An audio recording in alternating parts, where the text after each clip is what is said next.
Hello, ഇതാണ് Swiss ബ്യൂട്ടിയുടെ hi tech ഐലൈനറും bold eyelash മസ്കാരയും. ഇതിൻ്റെ brush വരുന്നത് ഏകദേശം ഇതുപോലെയാണ്. ഒട്ടും ഫ്ലെക്സിബിൾ അല്ല. ഇത് നമ്മൾ ഐസിൽ ലൈൻ ചെയ്ത് കഴിയുമ്പോൾ ഒരു ഗ്ലോസി ഫിനിഷിലാണ് നമുക്ക് ഈ ഒരു ലൈൻ കിട്ടുക.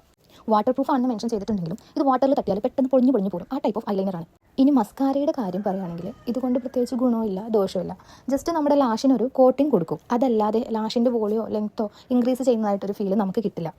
ഞാൻ യൂസ് ചെയ്തിട്ട് എനിക്ക് തോന്നിയിട്ടുള്ള കാര്യങ്ങൾ ജെന്യൂൻ ആയിട്ടാണ് കേട്ടോ ഞാനിവിടെ പറയുന്നത്. അപ്പോൾ അതിൽ പോസിറ്റീവ്സും ഉണ്ടാവും, നെഗറ്റീവ്സും ഉണ്ടാവും. എൻ്റെ ഒരു അഭിപ്രായത്തിൽ ഇത്രയും വില കൊടുത്ത് ഈ ഒരു ഐലൈനർ വാങ്ങിച്ചിട്ട് പ്രത്യേകിച്ച് ഗുണമൊന്നുമില്ല. ഇതിനേക്കാളും നല്ലത് ഡാസ്ലറിൻ്റെ നോർമൽ ഐലൈനറാണ്. ഹലോ, ഇതാണ് സ്വിസ് ബ്യൂട്ടിയുടെ ഹൈടെക് ഐലൈനറും ബോൾഡ് ഐലാഷ് മസ്കാരയും. ഇതിൻ്റെ ബ്രഷ് വരുന്നത് ഏകദേശം ഇതുപോലെയാണ്. ഒട്ടും ഫ്ലെക്സിബിൾ അല്ല.